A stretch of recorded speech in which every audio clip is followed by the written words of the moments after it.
Well, I think we can go ahead and get started. This is going to be our last Zoom class meeting. Everything is due this week, and STC grades are due next Monday, so I don't think we need to meet next Tuesday. But we do have a lot to discuss because this week we have our paper due and we also have our exam. So I kind of wanted to touch base on that. If you go to your weekly modules, hold on, there's somebody who keeps trying to log in and it just says iPhone.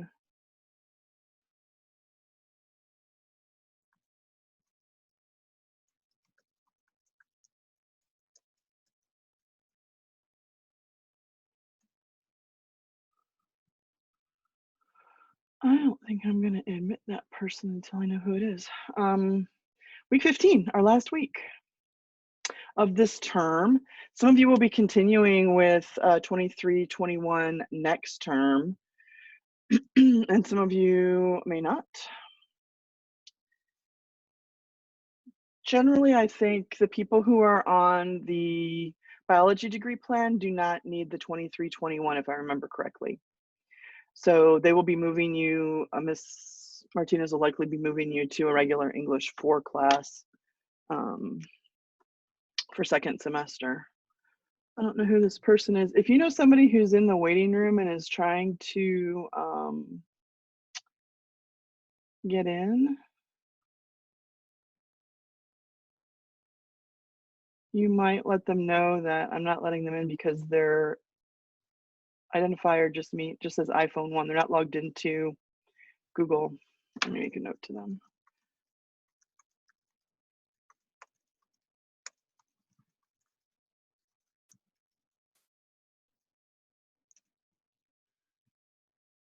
Okay, hopefully that works. Anyway, so today I wanted to talk about the exam. I wanted to talk about the paper, everything that's coming to fruition this week. So I have all of your objectives. These are really all of the objectives for the semester because we have our exam and we have our paper, and those kind of wrap up the term. A few updates here. Number one, this is a B week. The formatives are going to be a little different this week.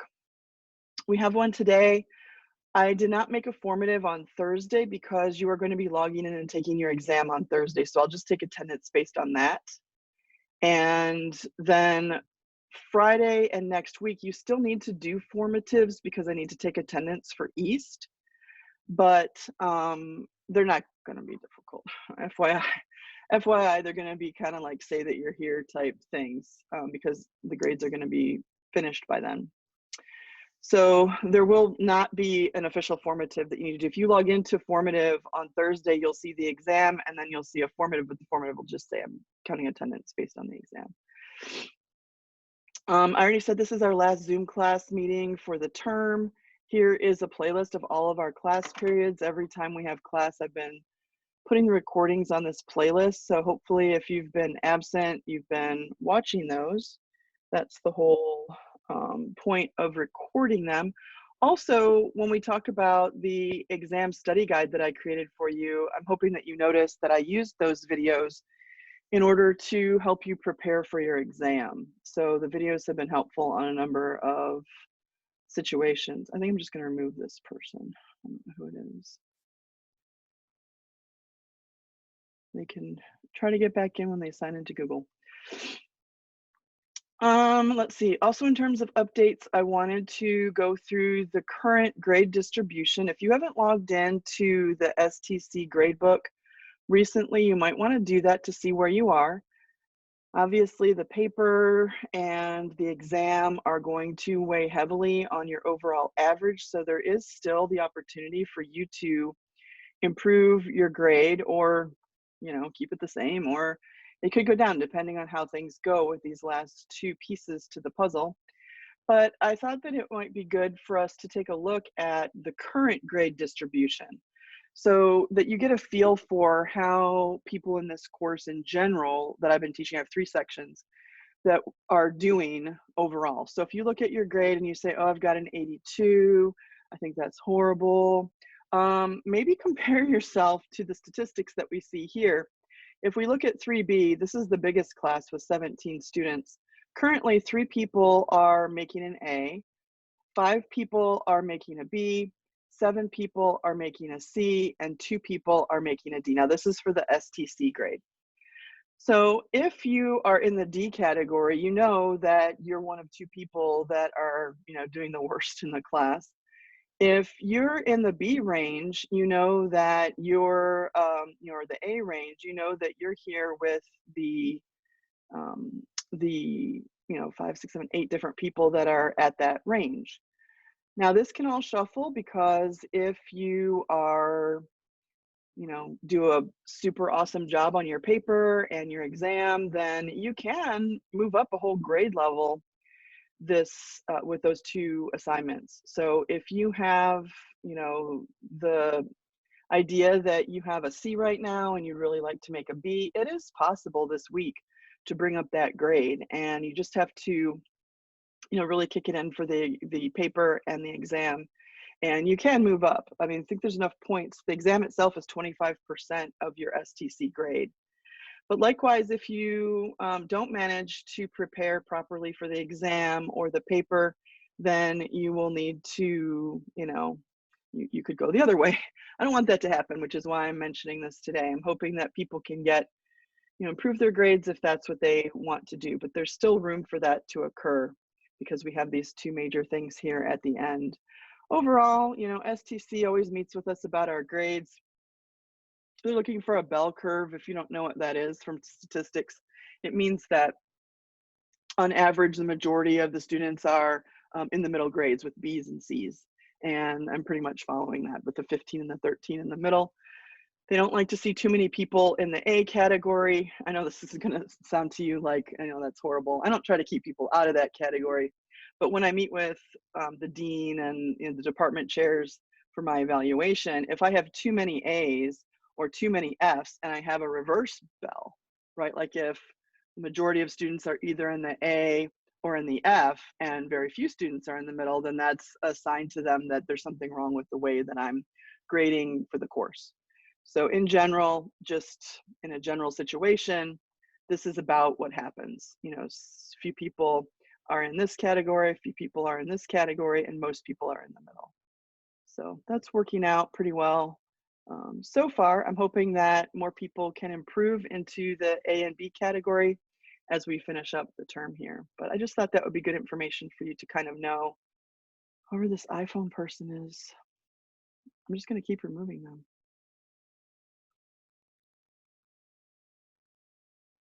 I'm not going to have a Zoom bomber on my last Zoom meeting. All right, so that's information for you. I can put out another grade distribution once the grades are finalized on Monday so that you can see how things finally shook out. Maybe I'll do that because I think it's kind of good to know where you are in range of the other students that are in class sometimes. I already said that you'll need to continue doing formatives through next Thursday so that I can do East attendance. It's not going to be content-based. I just need to be able to mark you present for next week because East is still counting attendance through next Thursday.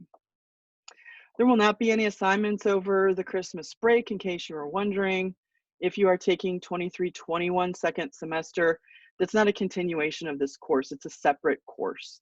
And I think STC starts 2 weeks later than East. So we're going to probably start reading Beowulf when we get back and probably finish it within those 2 weeks. But we'll be preparing for the chronological order of English literature when we come back.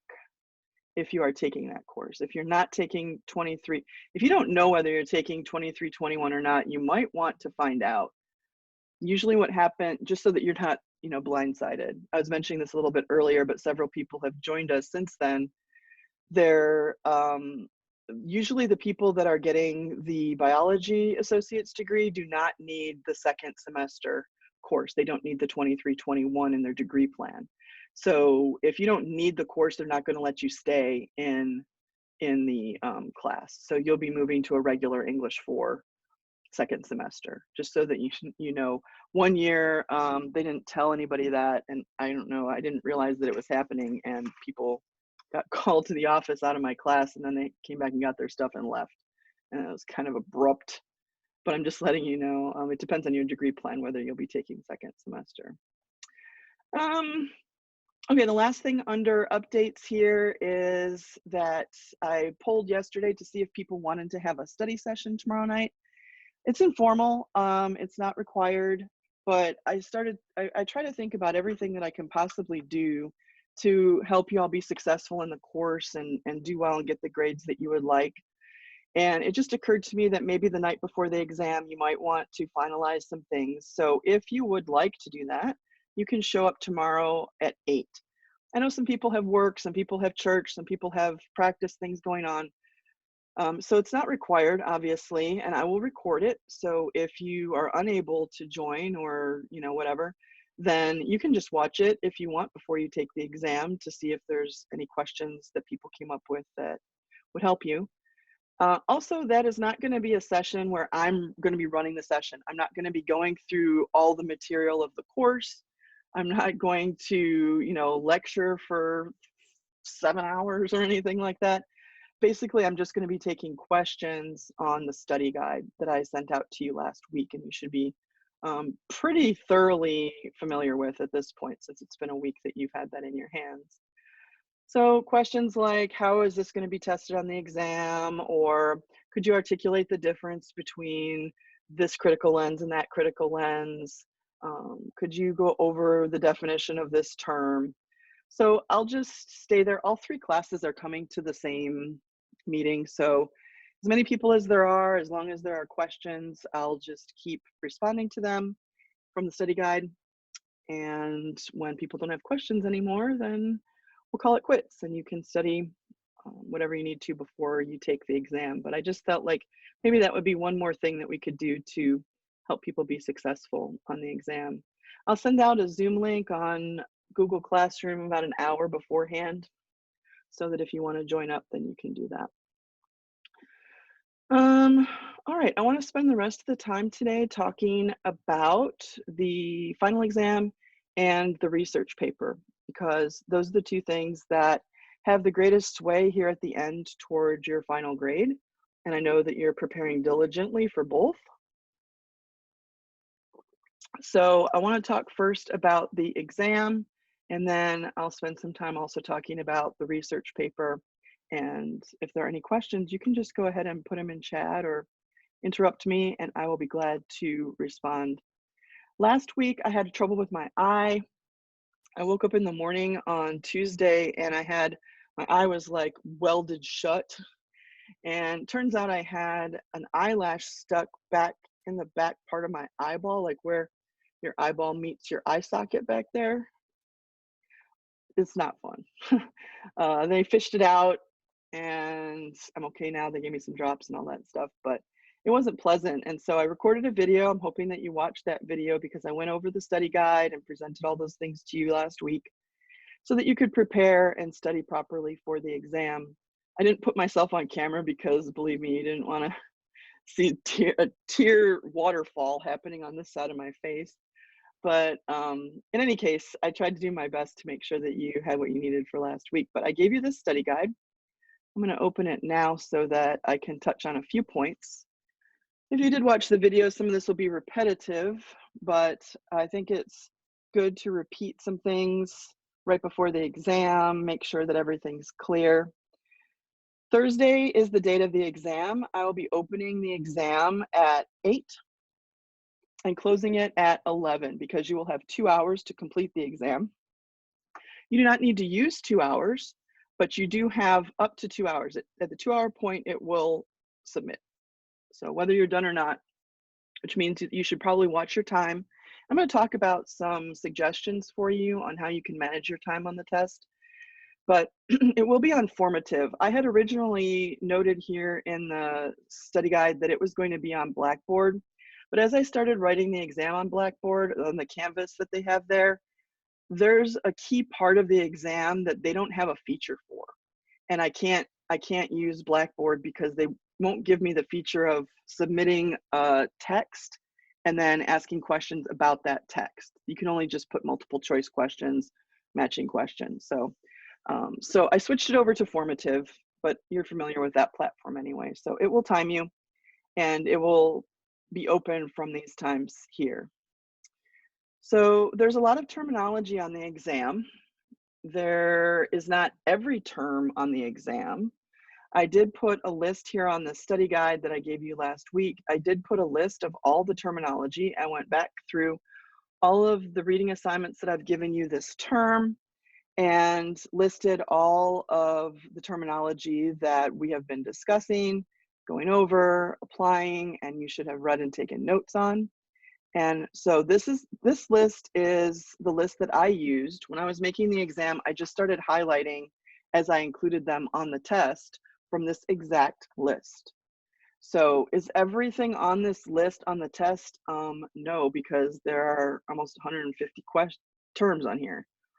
And there's no way that you could efficiently do, every term on the exam in the time frame that you have. There is a good representation of terms. So there are questions from, terminology from short fiction, poetry, and drama that are fairly equally represented. And all the terms do come from this document. So you could save a copy of this, use it to study, highlight things that you've got and study the things that you don't, use it, rearrange it, make your own copy, whatever might be helpful to you. But everything that's on here is game for the test. So it's possible that any one of these terms could be on the exam. So that's one tool that you have. Not only will you be asked to define terminology, some of it will be matching, but you'll also be asked to apply terminology to new pieces. I'm going to give you a new poem that we haven't studied. I'm going to give you a new piece of short fiction that we haven't studied. And you'll be asked questions about interpretation and devices, how things are being used in those new pieces. So the terminology, some of it's just matching to the definition, and some of it is, what point of view is this story being told from, A, B, C, D. Just a reminder on here that the final exam is cumulative. It covers everything from the semester.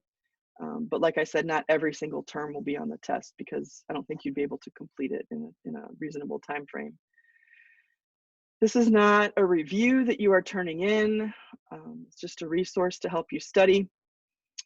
And just a reminder that the exam counts for 20% of your average on the East grade and 25% of your grade for the STC grade.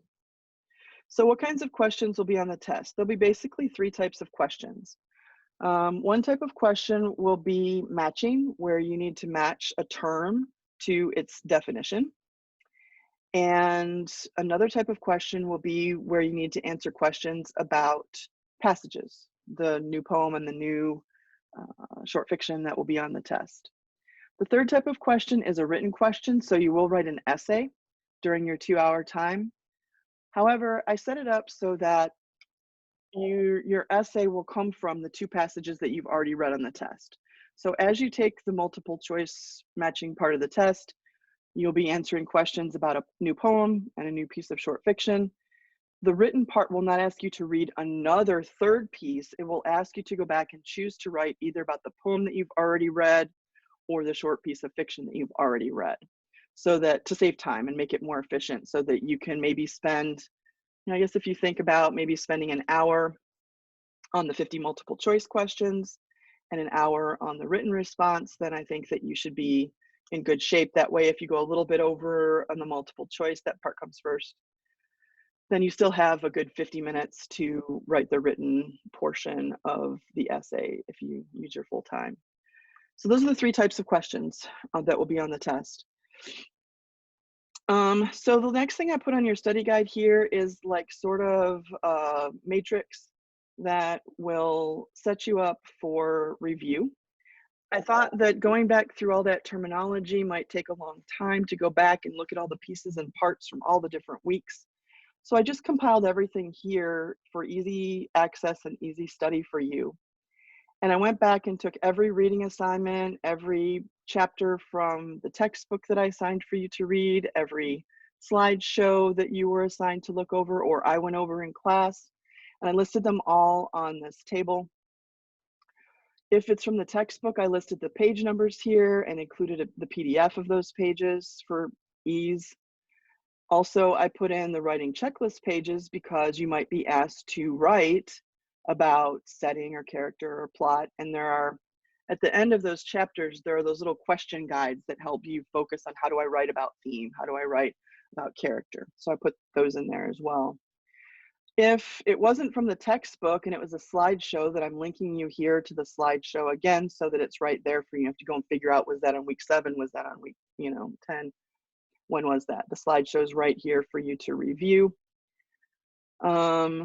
And then the last thing that I put in this column over here, I was trying to think, what else could I do to help you? And I thought, well, if I go back through the videos, because I put a video up for every class period, I put our class period up on the playlist. What if I link to the spot in the video where I go over the terminology from the reading from that week? So this first week, the assignment was plot and the reading was here. But if you look right here, this is the video. You can click on here and go to the YouTube. And you'll see that this is the video of, now it's going to be first period. It's not going to be our class period because I wasn't going to make 3 different matrices. But I already have it queued up at the point where I'm going to start talking about those pages of plot. So you don't have to go back and try to scrub through the thing to try to figure out where in that class period was I talking about that. I already determined that for you on the chart. So, in terms of studying, if Freytag's pyramid doesn't ring a bell, then you can just go to the video on that day that I've already queued up and you can just hear me talk about that in terms of review. So these are all the class periods where I talked about and went over the terminology of those readings and other, PowerPoint assignments and stuff like that. So all the videos are listed here for your reviewing pleasure. So I tried to think of everything that I could do. That plus the study tomorrow night is about all that I could think to do. Hopefully those links all in one place are helpful to you. I didn't want you to spend your precious study time hunting stuff down. I wanted you to just have the maximum amount of time actually reviewing and studying and preparing. So questions about that? How to use that, etc. Okay, the last thing is a list of skills you will need to, I pretty much talked about all these things already, but there are some additional skills that you might want to just think about. How would you approach doing those things in a timed situation on an exam? It is a challenging test. I'm gonna tell you, I don't write very easy tests, especially if they are cumulative over the course of the term. I have asked students who've taken this course in the past, how long did they study, like people who were successful on the exam, and most of them say anywhere between 6 to 8, 9, 10 hours, not all at once, but like over time. So that's why I wanted to make sure that you had the study guide last week so that you could get started. Does that mean that that's going to be true for you or for everybody? No. Some people remember material better than other people. Some people, have good notes, and the act of making notes helps you remember, so it's already fresh in your mind. You don't have to go back. Some people maybe didn't, were kind of patchy on their reading assignments and then didn't come to class and never heard me talk about those things. And I feel like those people, if they want to do well in the exam, will probably need to increase their study time in order to be successful on the test. But my goal with the exam is always just to make sure that you're demonstrating that you learned the concepts and can apply them that were necessary for this course. So the test is designed that if you can do that, you will pass it. If you can't do that, you will not pass it and probably not pass the course. So that's why I'm trying to do everything I can do to help you pass. Are there any questions about the exam or the study guide or studying or anything about that before I move on to the research paper?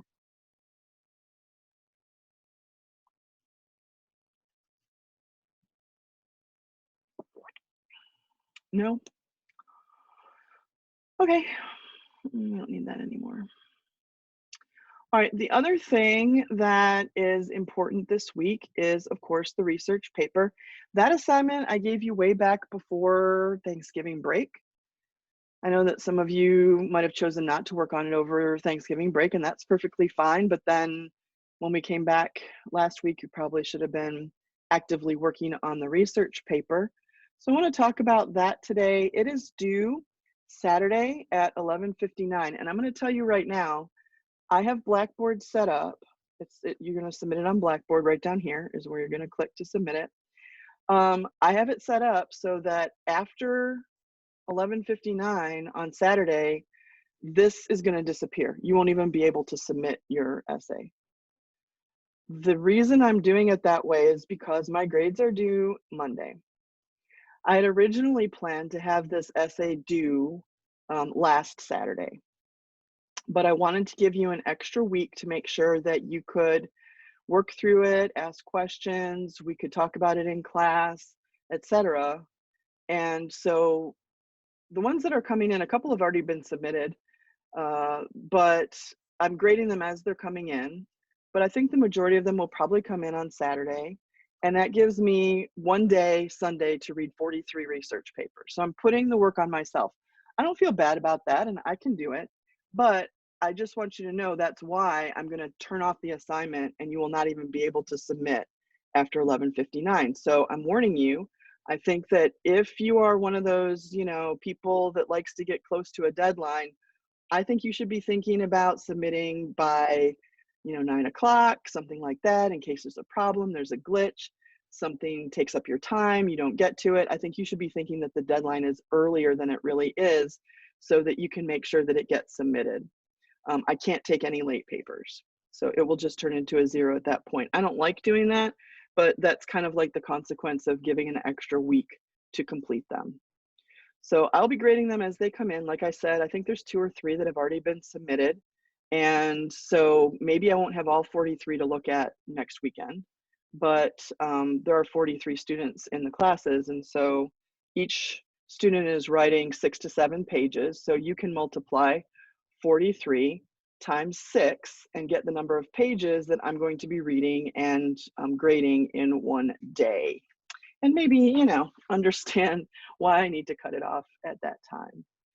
So if there's an issue, if there's a glitch, if you're having a problem, try to identify that early, communicate with me so that I know what's going on and maybe I can lend you a hand or figure out what we can do to help you. But my grades are due at STC without fail Monday, the 14th. So I don't get a choice in that. Some people have already sent me their drafts or partial drafts, that sort of thing. And you can certainly do that. People have been sending me like their first couple pages. Am I on the right track? How do you think it's going so far? How's my thesis? Are there any suggestions that you have for me? And I've been getting back to people on that sort of feedback situation. So you're welcome to do the same thing. And I will give you feedback. Some people have been sending like complete drafts. I'm not going to edit your paper for you. I'm not going to go through and fix your grammar, your punctuation, your spelling. This class is, like at a different level than that. If you have issues with that, like say that you have comma problems, then you and I can get on a Zoom call and I can show you where your comma errors might be and teach you how to fix that yourself. Or you can run Grammarly on your paper and fix them. But all those things are your responsibility to fix. If you turn in your paper early and or if you submit it to me, email it to me and say, could you look it over for me? I might make a comment like you have a lot of comma errors, but I'm not going to go through and fix them all for you. You need to fix them before you turn in your paper. When I'm grading the papers on Blackboard, I have Grammarly Supreme or Premium or whatever. So anything I open my computer, automatically it goes through and it underlines every single error. So even on the finals, if there's a lot of underlined stuff, it's on the rubric, there's a section for conventions. And so that will just be a low mark on that element. I don't need to go through and count them. I don't need to go through and fix them on the final paper. I'll just make a note that there are a lot of grammatical errors and that brought your grade down. Usually it brings it down a letter grade if there are tons of them through there. So I do recommend checking your grammar and fixing all that stuff up. All right, so your paper needs to be a minimum of 6 pages, no more than 7 pages, somewhere in that range. Just a reminder, you are not advancing your own theories about Oedipus Rex. You are not supposing anything about Oedipus Rex. All you're doing is reporting what scholars, Greek drama scholars, have had to say about Oedipus Rex. So you're not advancing your own idea, you're just doing a report saying, oh, well, this professor at this university says this about Oedipus Rex in this context, or this scholar says this. That's all you're doing, is just reporting what other people have said. I'm not a Greek drama scholar, you're not a Greek drama scholar, so we're deferring to the ideas and learning about the ideas of those scholars as they apply to the drama that we just finished reading. You need to use at least 3 sources, and you should be quoting them frequently in your paper, either quoting or summarizing them and then giving them credit for that. I did put the topics here, so you should be writing on one of these 6 topics that are available. No one took me up on the idea of proposing your own topic on Oedipus Rex research. So I'm going to expect that your paper deals with one of these 6. So if, for example, you decide that psychology is interesting to you, and you decide to focus your paper on how Oedipus Rex conveys aspects of psychology, then I would expect that you are finding professional journal articles, scholarly articles by experts on Oedipus Rex or Greek drama or literature, and reporting what those people have to say about the psychology of Oedipus Rex. Now, psychology is a new study in the last 200 years, 150 years. So the people in ancient times wouldn't have any idea about psychology, but people have definitely written about the psychology of what it means to marry your mother and kill your father. So if that's interesting to you, you're going to go and find experts and at least 3 sources and report. Now, you should make sure that your sources are varied. So that means if you have 3 people, 3 different scholars, and they all basically say the same thing, why do you have 3? You only needed 1 to say that. So you should have people who have different viewpoints or different things to contribute about whatever topic it is that you chose from these 6. If you just have, each 3 people are basically saying the same thing, then that's repetitive and that's not going to be a great grade. So will you have to read more than 3 articles to figure out which ones you're going to use? Well, yeah. You might have to read 5 or 10 articles or skim them or read the abstracts that come at the beginning to figure out which ones would be good for your paper. And sometimes you read those academic papers and, they're really challenging. Maybe the scholar used a lot of inside terminology and stuff and you don't feel comfortable using it in your paper, then that's one that you have to throw out and you have to go and find one that's usable for your paper. So you might need to read several articles or other pieces of books, chapters, things like that in order to find enough sources for your paper. I do need to make a point about sources while I'm talking about that, because I've seen a few people, probably 8 or 9 people, have sent me their papers in some stage or another for some feedback. And you need to be very careful about your sources. It is not acceptable to use a source that is a student. If you find a paper about Oedipus Rex on the internet and it is a person who is writing a research paper like you are, then that is not going to be an acceptable source. You cannot quote that paper in your source list. You can go to the sources for that paper and maybe they have some scholars, but that person is not an expert and a scholar in literature. So you need to go and find somebody and, find articles. You can sort of find some stuff on the internet if you use like Google Scholar and things like that. They'll they'll mainly pick up from books and journals, but your main source will probably be the databases that I noted down here in the resources.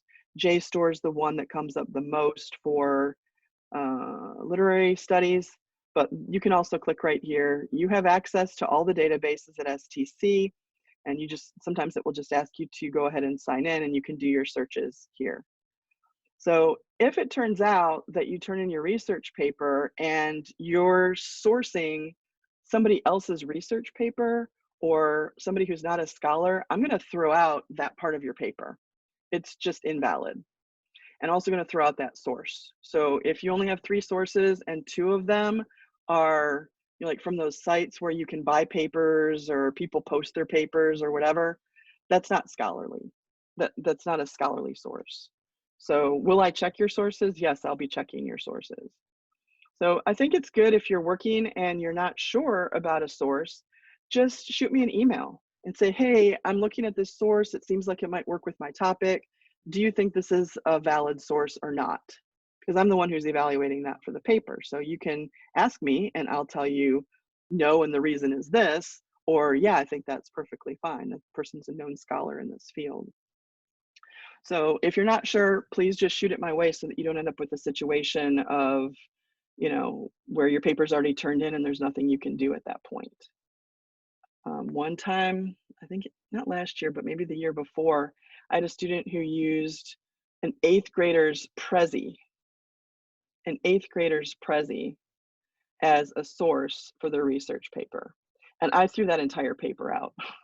I told that student that that just was not legit, and you can't use somebody who's younger than you and think that they're a scholarly source in literary studies. So just be careful where you get your sources. I would stick with, you know, these references. I do have a link right here, what constitutes a scholarly source, how to determine if it's scholarly. You can click right there, or like I said, you can contact me and I'll tell you if it's valid or not. But do watch your sources on the paper. What else? You will have a works cited, and I will talk about that in just a second. And you should have parenthetical references in the body of your paper. We're going to use MLA, so I'm going to talk about that, the details of that in just a second, but let me go through the scoring rubric. Another thing that's happened over the last week and a half or so is that some students have sent me drafts of their paper and they've said, well, I'm going for a B or above on this paper. Will you tell me, based on the rubric, if any of these elements in my paper as it is right now fall below that? So I'll read through the paper and I will respond and say, I think that you're in a good range with your thesis and support. The paper's cohesive, so no problems there. But you've got this problem with one of your sources. And so if I were to look at and grade this paper right now, you would fall below the 80% mark in secondary source content. So that's something you need to fix before you turn in your final draft. Or maybe there are a lot of errors, and so, you know, there's so many errors that it affects the readability of your paper, and maybe that's something you were going to fix before your final draft. But I'm just pointing it out to you that if you turned it in the way it is right now, it would bring you down at least a letter grade because there are so many errors. Or, you know, maybe your MLA formatting is not correct and it's not up here in the AB range. So you can, if you submit your piece to me, ask me questions like that, because I'm going to be using this exact rubric to score your final. And if you have a goal of a superior, you know, an A-level paper, then, you know, before your finals due, you can say to me, am I there? And I'll just tell you, no, there's a couple areas that I think you need to work on before you turn in your final. Now, am I going to be responding to emails about that on Saturday afternoon? Absolutely not. Probably not even Friday evening. So, because I'm going to be grading the exams that are coming in on Thursday. So, you know, between now and Thursday evening, if you have your paper in some sort of state and you want to ask me questions like that, then I have time to go ahead and respond to you. But, you know, if you're just starting your paper at this point and, you know, you submit something to me at 4 o'clock on Saturday, I'm probably not going to be able to respond to you. I'll be grading all the other papers that have come in and that sort of thing. So it can be beneficial to plan ahead. You can write it at the last minute if you want, but you're going to have to take the grade the way that it is. So that's why I'm going through all these requirements and offering all of this different help to you. All right, last thing I wanted to talk about today is the MLA aspect of your paper, because that is one of the features on the rubric. And if you notice, once you click down here where it says sample MLA research paper, there is an example paper from Purdue University. They have a really good writing center there, and I use a lot of their source material. But this particular PDF has a complete research paper. It's not anything on our topic. I think it's a history topic or something. But what they did was they annotated it so that you could see all of the MLA aspects to the paper and make sure that yours has them. Am I expecting a header that has your last name with the page numbers shifting through the pages? Yes. If that's not there, it's not MLA, and you're going to be moving down on that rubric for everything that is incorrect in MLA style. If my name isn't on your paper, if the wrong date is on your paper, if the wrong English is on the paper, if you don't have a title that's centered, all those little things are going to add up to it not being in MLA format. So there's MLA formatting, which has to do with margins and headers and all those things I just mentioned. And then there's MLA documentation, which is about proving your sources. I'm imagining that last year you did a lot of APA documentation, but you probably have also done MLA papers. It's not that hard to shift over. There's no cover page for MLA and there's no footnotes. But this document is useful because in the margins, they're explaining to you how everything should be set up and organized. The other, you can do headings, by the way, in MLA. You don't have to. Maybe your paper doesn't lend itself to that, but it could. So then you will see that there are parenthetical references, like right here. So with MLA, we put in the last name of the author of that source. You need to do that whether you quote word for word from your source or if you summarize. You can either put the author's name in your text, like you could say, according to M.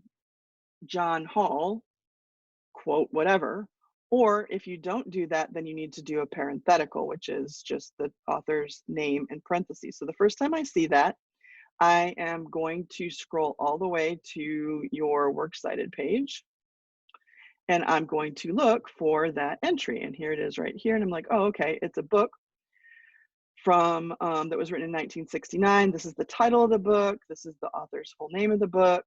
And I can go and check into that book if I wanted to look up the source.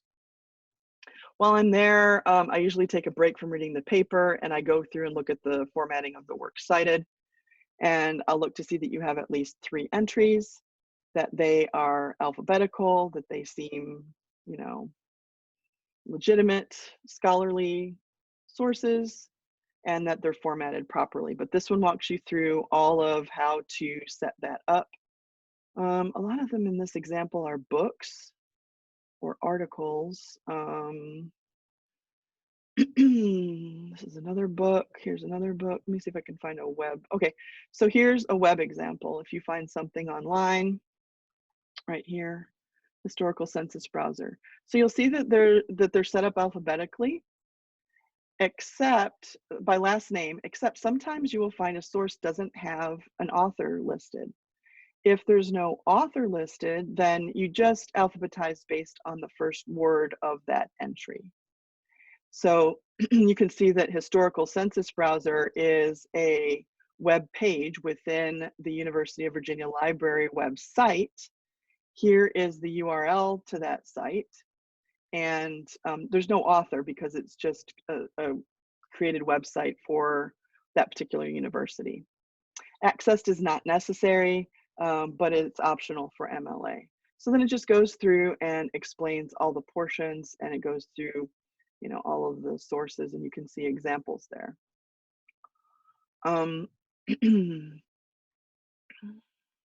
If you click on documentation here, so sometimes people are confused about those entries, about how to organize them, like what goes first, what goes second, what goes third. So this link right here, it's the one that I clicked on that says documentation. This one will tell you exactly how to do it, and it's listed here. You put all of these things that you have for your source in this order. First is author, period, title of source, period. You can see they're putting the punctuation right there for you. Title of container. Now by container, they mean what's the name of the website, what's the name of the journal, what's the name of the book, that kind of thing. So that gets italicized or underlined, not both. Comma, other contributors. Now, there might not be other contributors. There might not be an author. So whatever on this list is missing, you just don't put it in. You don't have it anyway. So you go through this in this order. So the entry follows this order, except whatever you might not have. Version and number might have, there might be a volume or an issue number if it's a journal. If it's not, you skip it. Publisher, if there is one, publication date, if there is one, and location. Now with location, sometimes there's a URL and sometimes there's a DOI, and they talk about that down here. Location, nope, optional.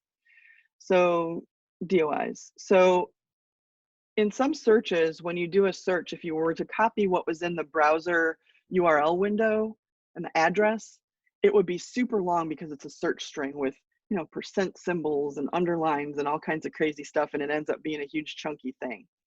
Database people understand this, and so they create what's called a digital object identifier. And that is a shortened version of how to find that article within that database. So instead of putting the whole search string for finding that particular article, there's a DOI that's available on that particular platform. So DOIs are optional.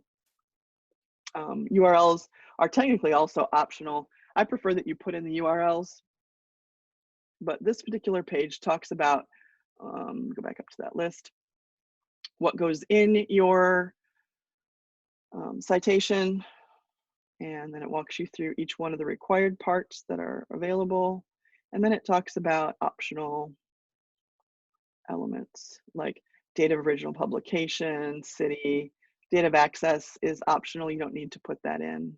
I'm assuming that you didn't know 2 years ago that you were supposed to do a Oedipus Rex research paper. I'm assuming that's in the last few weeks. So this one will help you with that, and it will also help you with, you know, your parentheticals. But really all you're doing is anytime you mention source material, put the source, and then make sure that that can be traced back to your works cited list. Let me go to that example real quick. Also, it is not a bibliography. It is not a sources page. It is a works cited page. So it should say works cited here in the middle, double space, just like the paper. And that's where you'll put all of your sources. So there should be a link between where you have your information, and this is the link, right, where you mention which source that piece of information came from, so that I could go and find it on your list, and then go and find it, you know, in a book or on a website if that was necessary. If all of this is foreign to you, then you can certainly let me know, and we can get on a Zoom call and I can help you through that. But I'm assuming based on how the first papers came in, even though they didn't have research component, it seems like most people know what they're doing. So I just wanted to go through that with you. The last thing is paper format,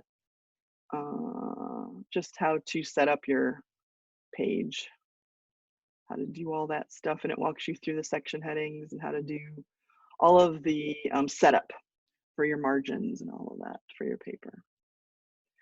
So any other questions on the research paper, what it should be about, what it shouldn't be about, and so on? Ways that I can help you? I have a question. Okay, go for it. For the citing in the essay, like the number after the name, can you tell me what that means? Oh, that's a page number. So you notice on this source, oops, I'm gonna go back to that example one. So you notice that a lot of their sources on this particular paper are book sources. even if they saw it online, it's still from a book. Or if you do Google Scholar searches, a lot of times what they're going to research is books. So it's a page number. So this right here is the page that that particular quote comes from. Now you can't put the number if it's a website, right? Or if it is a non-paginated journal. But if the page number is available, if you're looking at like a PDF of the actual journal article, then you can go to the bottom and get the page number right from that image. Or if you're on a Google Scholar search, there should be an image of the page. But if you're on a website that's a scholarly website, maybe it's got edu and it's some scholar's collection of, you know, papers that they wrote on the topic, then you don't need to use the page number because there's no page number. It's just, you know, on the web. But that's what that is. All right, good question. Any other? Okay, thank you. Yeah. Mm-hmm. Any other questions?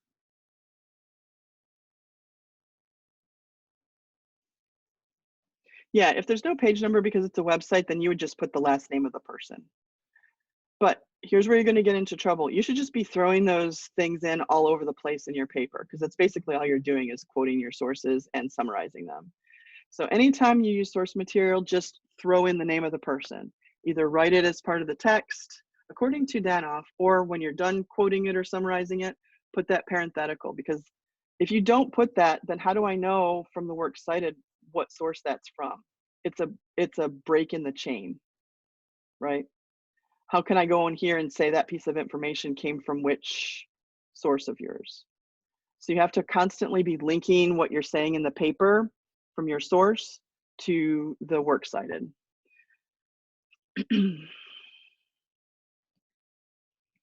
All right, anything else? Pretty much all that I wanted to go over with you today. I know that you know most of these things. I know that, you know, it might be, you know, kind of repetitious for some of you, but I want to make sure that you have the opportunity to hear me talk about those little details and things as you're finalizing your paper. But you know, if you get really stuck or if you just have a question and you don't know, then just shoot me an email. I'm pretty good with email, so you can ask me a quick question or you can ask me to look at your paper and give you some feedback. All right. So hopefully you feel comfortable that you have all the tools that you need to prepare for the exam and turn in your paper on Saturday. If something comes up, please let me know right away. If you go to log into Formative and it's not working, you know, it's not going to be good to say, you know, next Saturday, oh, I never could take that test. You know, let me know. Find a way to send me some smoke signals or something so that I can work on your behalf and help make it happen. All right, other than that, if there aren't any more questions, then maybe I will see you tomorrow evening for the Q&A, or you can watch the video of the Q&A later. I will post it, and I'll link it also in Google Classroom, because I think everybody gets notifications there, and that way it's easy for you to find. And that's it. I don't think I'll be addressing you on any more Zoom calls, so this is pretty much it. But if you need anything, just let me know. All right. I hope you all have a good week. Good luck with your exam. Good luck with your paper. And, keep in touch. Bye.